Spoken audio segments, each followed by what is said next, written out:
Wabarakatuh. Baik, saya Rio Ardianto. Kali ini akan menampilkan atau mempresentasikan cara penggunaan Xeon. Xeon itu adalah monitor dan remote control komputer yang bisa digunakan secara gratis. Jadi biasanya digunakan untuk manajemen lab. Jadi langsung saja apa aja yang harus kita siapkan. Yang pertama, kita download dulu aplikasi Xeon-nya. Kita ketikkan Xeon Monitoring. Nah, di sini bisa di-download Xeon-nya. Setelah di-download, lalu kita install. Kita install, next, agree, ya biasa.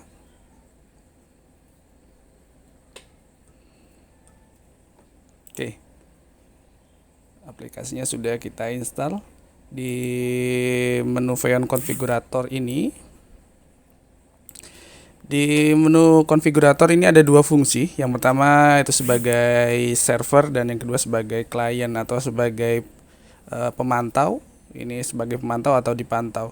Sebenarnya aplikasinya bisa sama. Yang pertama yang harus diperhatikan adalah untuk jaringan yang kita gunakan ini harusnya jaringan di satu jaringan sama, baik internet ataupun lokal. Kalau lab biasanya jaringan lokal itu lebih enak lagi untuk settingnya.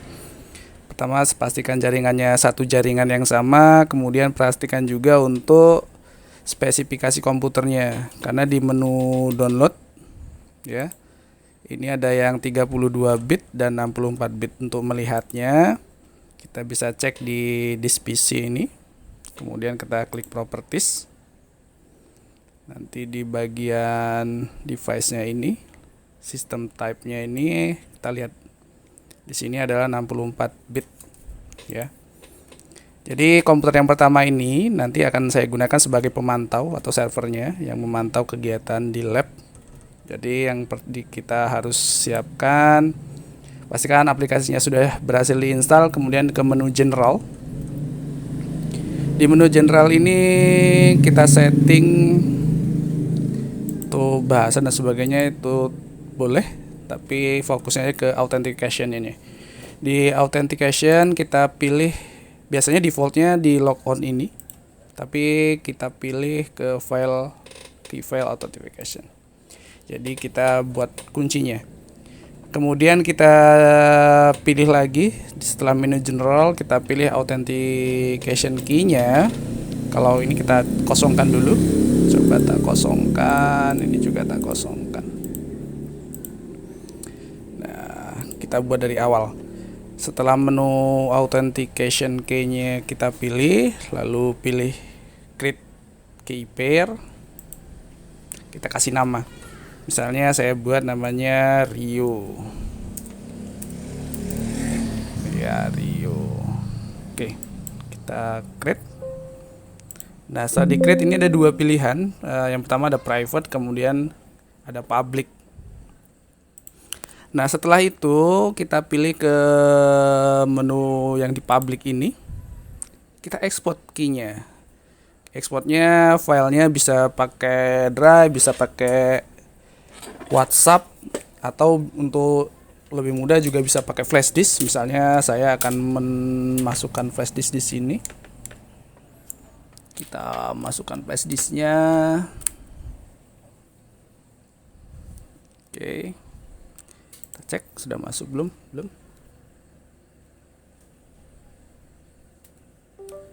Oke, sudah terbaca flash disknya. Ini saya hapus dulu file yang lama. Saya hapus, takut ketukar.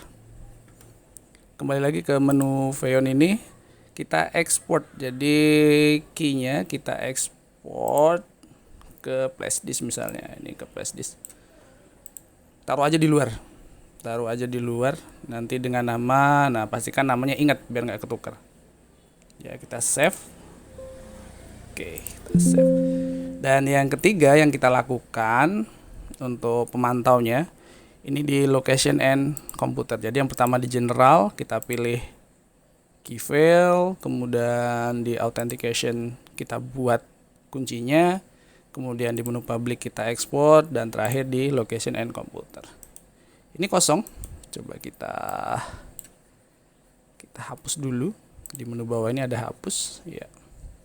Untuk buat ini di menu bawah di location and computer ini kita tanda plus di sini, kita klik, kita buat nama Lab Rio misalnya. Perhatikan penulisannya karena nanti berpengaruh untuk ke komputer yang dipantau. Ini kita buat nama lokasinya Lab Rio. Kemudian untuk ngisi komputer ini, yang pasti kita lakukan adalah lihat name-nya atau ID-nya dari klien. Oke, sekarang kita coba ke klien. Ya, ini tampilan layar klien seperti menu yang awal. Kita download.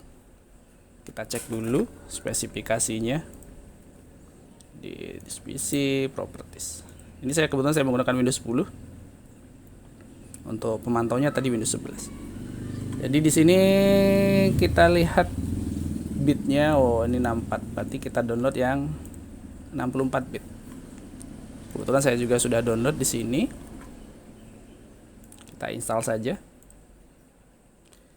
Hampir sama dengan komputer pemantau, tapi di sini di menu choose komponen ini, jika untuk komputer yang dipantau atau komputer kliennya, maka Xeon Masternya ini centangnya kita hilangkan. Jadi interception driver saja. Kemudian kita install.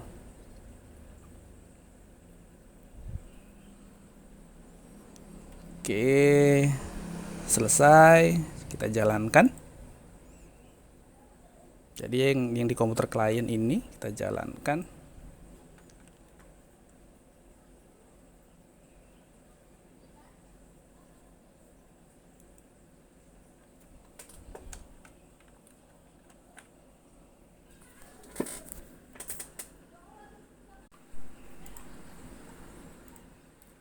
Jadi ini di menu Xeon konfiguratornya kita jalankan yang di komputer yang dipantau. Oh sorry, ini close. Jadi sama apa yang kita lakukan di komputer pemantau. Yang pertama kita pilih, bisa menu defaultnya seperti ini. Di logonnya ini kita ubah jadi key file. Kemudian di authentication ini kita reset, kita delete.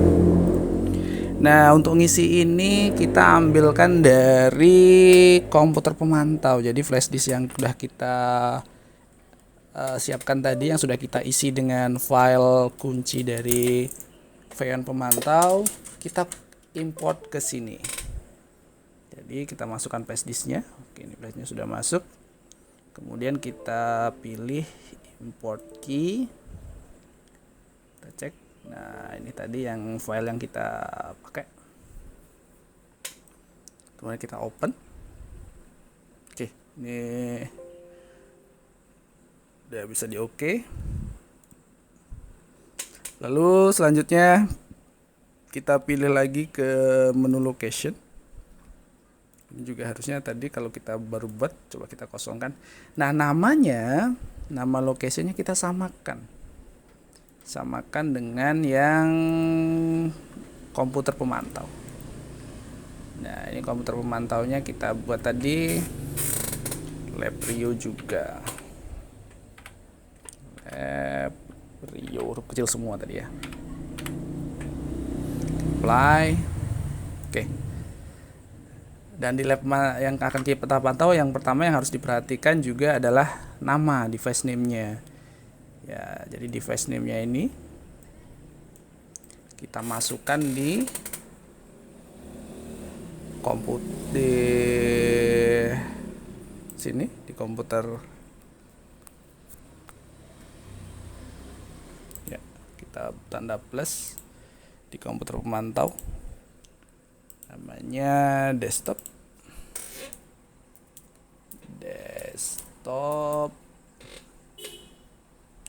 Strip Q14. 699H. Kemudian kita copy, samakan dengan host address ya. Kita paste. Oke. Kalau sudah di apply, ini kita restart aja. Dia akan merestart Vion service-nya. Oke, sudah. Kemudian kembali lagi ke komputer klien. Ini komputer klien, kita cek lagi. Ini nggak usah diisi. Kalau di komputer kliennya cukup dengan lokasinya jalan, namanya samakan. Ya. Jadi autentikasinya sudah, general juga sudah. Jadi apa aja yang kita lakukan? Oke, ini sudah selesai. Kita bisa langsung cek di menu pemantau. Ya, di menu pemantau. Kita coba buka Vion-nya.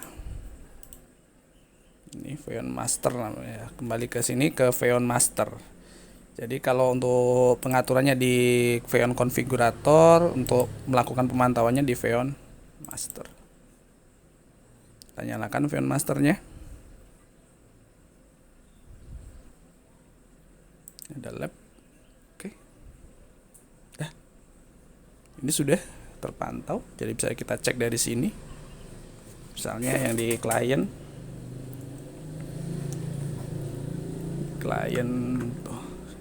bisa dicek otomatis di monitor sini. Oke, apa aja yang bisa kita lakukan di sini ya, dari menu pemantau ya. Ini yang pertama, kita bisa ngecek apa aja yang dibuka oleh klien. Misalnya di kliennya sedang membuka Microsoft Word misalnya. Kita buka aplikasi Microsoft Word.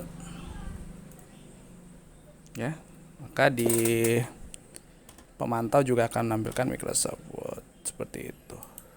Kemudian menu-menunya ada di sini, ada menu lock. Ya, menu lock ini mengunci. Jadi kalian bisa kita bisa mengunci komputer kliennya gitu. Kemudian ada remote view, ada control view, ada power on. Ya, kalau ini posisinya masih lock off ya, bukan power off yang kita cabut powernya atau kita shutdown.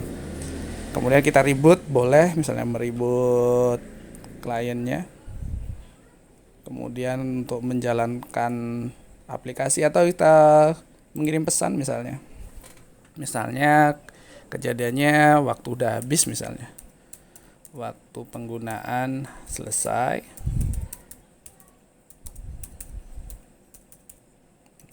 misalnya kita oke. Nanti di sini di klien akan tampil waktu penggunaan selesai misalnya. Oke. Ya. Kemudian menjalankan aplikasi, membuka website, terus transfer file juga. Misalnya kita mau buka tugas ke anaknya, kita pilih transfer file, kemudian kita pilih misalnya ini prosedur praktikum, misalnya kita open, ini transfer, kita start. Nah, maka di bagian klien ini akan menerima pesan file transfer. Jadi bisa dibuka di sini. Ya. Di filenya bisa dibuka.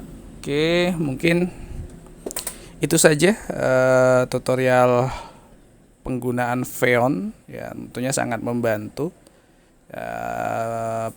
manage lab, pengawasan terhadap anak ketika praktikum. Mungkin cukup dari saya Heri. Wassalamualaikum warahmatullahi wabarakatuh.